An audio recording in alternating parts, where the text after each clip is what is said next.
Himona, my microphone is trying to act like a douche right now. It's acting real douchey because it is supposed to work well, but it seems not to be wanting to do so. Why? Because there's this like sound in the video. I think you hear it in this video. It's like there's a very painful sound that you can hear through this video because of this microphone. He got caught like a Rubin, check the speed I sacrificed. Why they coding him? Why they scoping him? He kept the lies. It's a BM800. I think it's a replica of a BM800 because the quality is not top tier. So you might hear a lot of that noise in the video, right?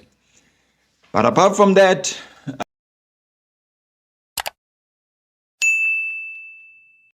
boy doesn't have any ideas of what he can shoot, but we are currently at 300 subscribers. I lost, I think, 4 subscribers as of today or yesterday midnight because I was at 309 subscribers. Now I'm at 306. Yes, so it doesn't really matter at this point, I think, because I wouldn't even mind if I lost all my subscribers and then I had to start from the beginning. I would still make the videos. And I was watching this one video of this one guy who was telling me about how stressful. What is his name again?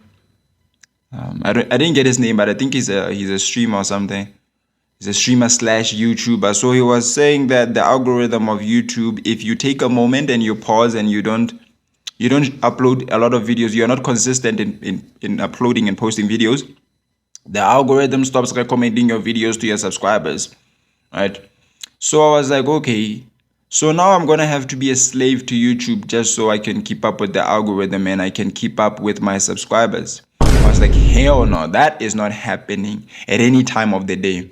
I'm not gonna let that one slide. I'm gonna keep posting my videos the way I want to, regardless of the algorithm or me being recommended. I'm still gonna post my videos how I want, when I want, and why I would want to, if that makes sense.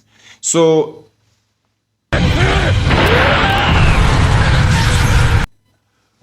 I broke my back. I broke my back. What do you mean by that? My back is broken. From exercising. I think I wasn't doing it right because I was working my legs. I was doing squats and I was working out my legs, sometimes my arms. So I think I hurt myself when I was doing squats.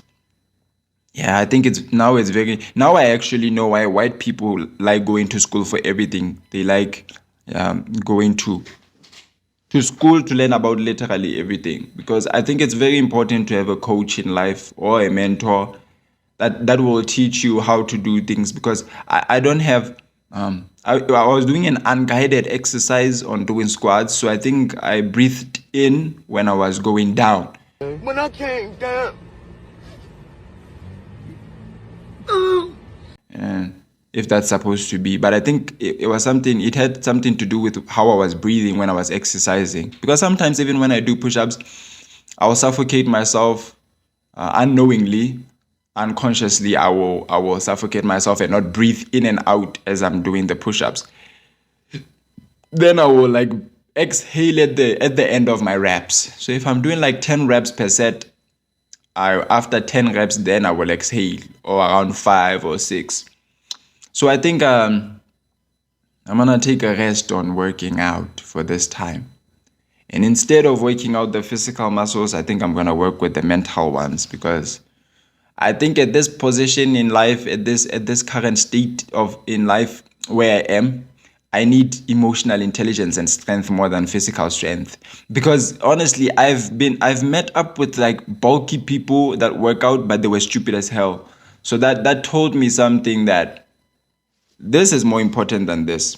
As much as I hate to admit it, he's on to something there. Yeah, you can be huge, you can bulk up, you can have the protein shakes, and you can eat protein all the time and like lift 250 pounds like it's nothing. But if you don't have this muscle, then you're just as good as nothing, because this is where you will find impulsive people that are out here fighting people, trying to prove that they lift weights, you know. So I think I'm gonna work on my intellect more than my biceps. So I recently started, not recently, I've been on a streak, if I could say, but it's not that much of a streak because I don't have a goal with it. But I started reading books, and so far I loved Go Suck a Lemon, The 5 Second Rule by Mel Robbins, I think, and what's that Japanese one? But there's another Japanese book that I'm reading. It's written by 2 authors. I'll also go look it up. But yeah, I started reading books. Yeah. And this is kind of concerning for me that I don't remember the authors of books that I enjoy. The only person that I always remember is Robert Greene because I read a lot of his books, like The 48 Laws of Power. It's a very cliche book. So I think everybody has who read books has encountered that book before. And How to Win Friends and Influence People. Because I'm not a novel kind of guy, right? Because it also took me a very long time to develop this habit of reading books. So I didn't want to start off with novels. Though there's nothing wrong with novels and fantasy books, because I think books are like a way to travel to different places, being in the same place, right? Being physically in the same place, but mentally, and then you're traveling, you know. So I don't know, but if I were to read a novel, it would have to be a novel where I can learn something, not just fantasize of some things, like love novels. Yeah, like the what is that genre called? Because it's not a love genre. It's yeah, but the novels where it's like a love story, like the Titanic kind of books. But I have to learn something, not just fantasize about having a girlfriend and then we live in a private island somewhere and it's just us and stuff like that, giving me unrealistic imaginations. Though imagination is powerful, but I have to learn something at the same time. Because there's this one book that I was reading where I was learning about habits. I also don't remember the book, but I remember what I learned from the book. And it said that a habit is like a compound interest of life. Because a habit, you start by establishing one small act, then you repeat it multiple times, and that's a habit. It turns into a habit. But my maths teacher used to say a habit is like a chain. And every time you do that habit, it's like you perform one loop of the chain around yourself. It goes around your hands or your arms, right? It ties you one loop. And if you keep repeating, it just keeps looping around you. Soon enough, you will get to a point where now you are just tangled by the chain and it's impossible to get out. But I'm not saying it's 100% impossible, but to get out of that chain tangle, the same way that it was one loop at a time, you have to untie it one loop at a time. Vice versa, anti-clockwise. Yes. So I started reading books because I'm not much of a TV guy.